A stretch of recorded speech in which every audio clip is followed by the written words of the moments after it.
موجود ہے. آپ اس کو کہتا ہوں یہ امام احمد رضا کی ندرت فکر ہے.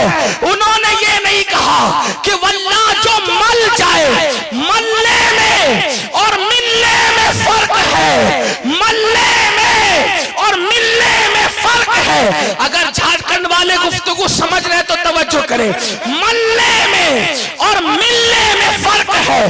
کوئی چیز ملنے کے بغیر کام نہیں بنتا, ملنے سے کام نہیں بنتا. ملنے کا مطلب عطر کی شیشی مل گئی, جیب میں رکھ لی, کیا فائدہ ہوا؟ جیب کا بوجھ بڑھ گیا. لیکن جب تک ملیں گے نہیں کام بنے گا نہیں. مگر قربان ہر خوشبو ملے بغیر کام نہیں بنتا. لیکن یہ میرے نبی کا پسینہ ہے. واللہ جو مل جائے میرے گل کا پسینہ مانگے نہ کبھی اتنا پھر چاہے دلہن صرف مل جائے تو دلہن مہکتی ہے, مل جائے تو دلہن مہکتی ہے, اور مل جائے تو اس کی نسل رہتی ہے. نعرہ تکبیر, نعرہ رسالت, مسلک اعلیٰ حضرت, کلام اعلیٰ حضرت علامہ سید امین صاحب قبلہ. جو مل جائے میرے گل کا پسینہ مانگے نہ کبھی عطر نہ پھر چاہے دلہن پھول. اور نبی کے ناخن کیسے ہیں تو امام کی ندرت فکر دیکھ کے کہتے ہیں دل اپنا بھی شیدائی ہے اس ناخن پاک کا. ناخن پاک کہتے پیر کے ناخن کو. اللہ اکبر. واللہ کہتے دل اپنا بھی شیدائی ہے اس ناخن پاک کا. اتنا بھی مہینوں پہ نئے چرخے کون پھول. اور نبی کے رخسار کیسے تھے, ہونٹ کیسے تھے؟ وہ کہتے ہیں دندانوں لبو زلف رکے شاہ کے فدائی ہے در عدن لال یمن مشک ختن پھول. اور جب آخری میں آتے ہیں تو نبی کا خاندان بیان کرتے کہتے ہیں کیا بات رضا اس چمنستان کرم کی. کیا بات, کیا بات رضا اس چمنستان کرم کی. اس لیے کہ یہ امام احمد, لوگ کہتے ہیں احمد رضا اتنا کیوں پیارا ہے. ہم نے کہا 14ویں صدی میں کسی نے ایسی بات کی تو اس کو پیش کر.